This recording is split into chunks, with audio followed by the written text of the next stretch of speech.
And we're back talking about the idea of systemic racism in Canada. A new report by the Aristotle Foundation takes a look at the numbers to see what they actually show related to this issue. Matthew, you had some interesting findings in your report when it came to sort of the results for different genders within ethnic communities. Could you tell us about some of those findings? I thought they were quite interesting. Right. So one example that we found is that um, Filipino earn on average 16% less than white men, but Filipino women earn 13% more than white women. Another example is that among the Black population, men earned a lot less than white men, but Black women earned almost as much as white women. And I think one of the main things we should conclude from this statistic is that a lot of other things other than race are what determines incomes and other outcomes. We cannot just say, this group of people is doing better than that group of people, therefore one group has discriminated against the other. That's simply a story that does not make sense if you look at the numbers. Mm-hmm. Yeah, those are they're interesting to see. What about in terms of the uh, breakdown when it comes to participation in different industries? Because if you're going to look at income, certain industries tend to have higher income levels than others. Does that play a role? And what did your findings, what did you observe in that respect? Right. So in terms of trying to find whether there's systemic racism in Canada, one of the other things we looked at is the representation in professional occupations.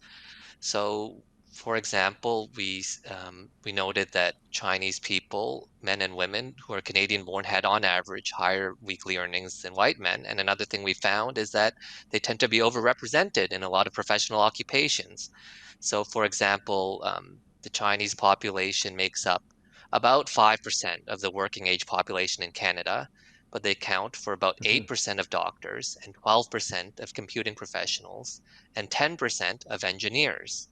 And you see the same things in many other minority groups. So, for example, Canadians of South Asian background are also overrepresented among doctors and engineers and computing professionals. And you see the same among uh, Canadians of Arab background and of West Asian background. Um, you see among Latin American Canadians, they make up 2% of the working age population. And while they only make up 1% of the country's doctors, they make up almost 3% of its engineers.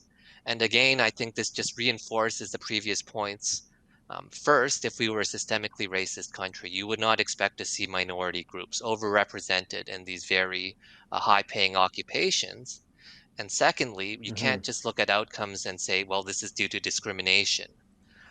If we wanted to say that differences in outcomes are just due to discrimination, we would look at Latin Americans being underrepresented in medicine and overrepresented in engineering and say, well, Canada is systemically racist when it comes to medicine and not engineering. And clearly that story Mm. doesn't make any sense at all. There's obviously many other factors at play in terms of occupation, in terms of income, and other types of outcomes. Now, obviously, related to this is if you're going to have higher representation in things like engineering and medicine and so forth, you can't just enter those fields. You have to get degrees before you before and the proper accreditation before you can enter those disciplines.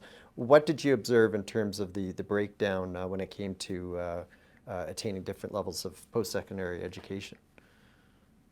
They're very much in line with the income and the professional occupation data, which is that the same minority groups who have higher than average incomes and are overrepresented in professional occupations also have the highest percentage of their population earning advanced degrees.